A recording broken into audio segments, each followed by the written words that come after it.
Karim Lala Mumbai underworld का मशहूर नाम था। एक समय था जब करीम लाला ने पूरी भारतीय राजनीति को हिला दिया था। अगर मुंबई की बात करें तो मुंबई में किसी भी काम के लिए करीम लाला का नाम ही काफी था।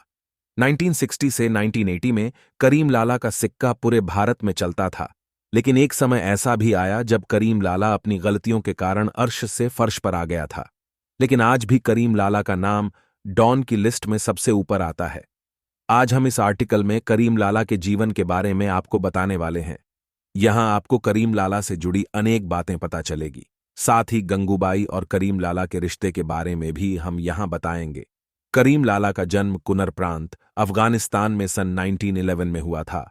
करीम लाला का पूरा नाम अब्दुल करीम शेख खान था। कुनर से करीम लाला 1931 में भारत आया था। उस समय उसकी उम्र करीब 21 वर्ष थी। करीम लाला का परिवार भी उनके साथ भारत आया और मुंबई के एक मुस्लिम इलाके में रहने लगा।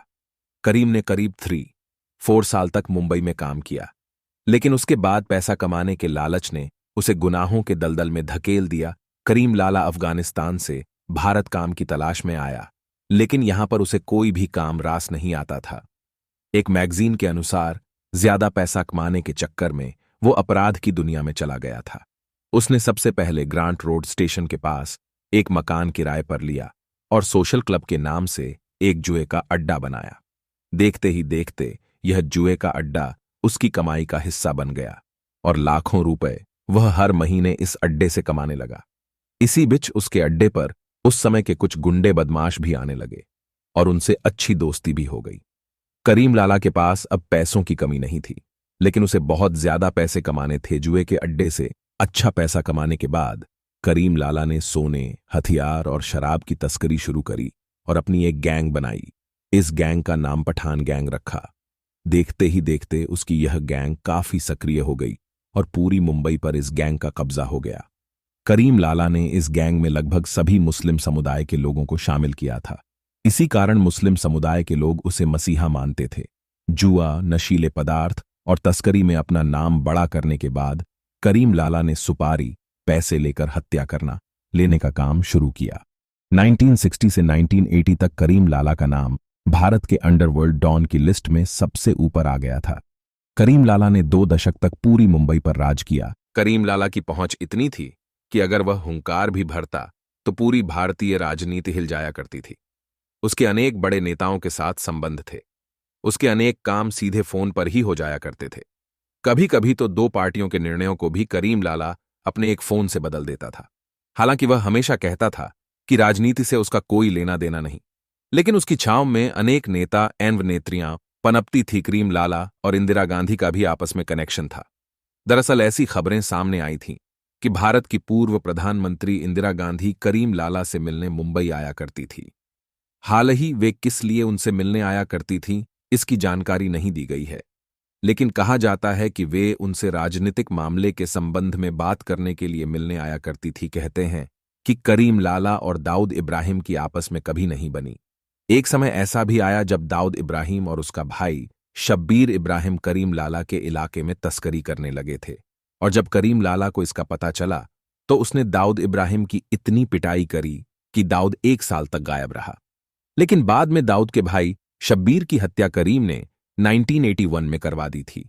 उसके बाद दाऊद ने करीम लाला के भाई रहीम खान की हत्या 1986 में करवा दी थी। दोनों में आपसी दुश्मनी शुरू हो चुकी थी, लेकिन करीम लाला कभी दाऊद से डरा नहीं और ना ही दाऊद ने कभी हार मानी। दोनों ही हमेशा मौके की तलाश करते रहते थे। करीम ने अपने इलाके बदले और दाऊद ने करीम के कुछ इलाकों पर कब्जा कर लिया था। करीम लाला और गंगूबाई के बारे में आज कौन नहीं जानता है। अगर अभी तक आपको पता नहीं है तो आपकी जानकारी के लिए बता दूं कि गंगूबाई काठियावाड़ी करके आलिया भट्ट की एक फिल्म भी आने वाली है। कहते हैं कि करीम लाला अपना दरबार लगाया करते थे।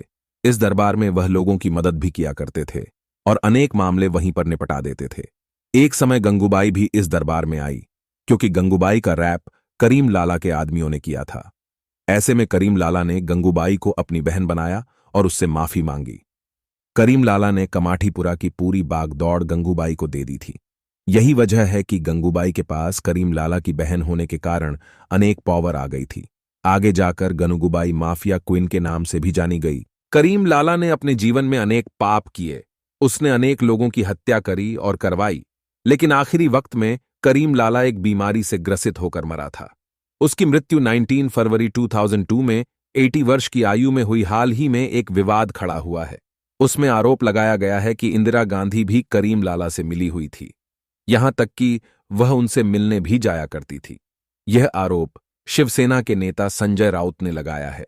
हालांकि कुछ समय बाद उन्होंने अपना यह बयान यह कहकर वापस ले लिया कि अगर उनके बयाना से किसी कांग्रेस समर्थक या गांधी परिवार की भावना आहत करता है तो वह अपना बयान वापस लेते हैं।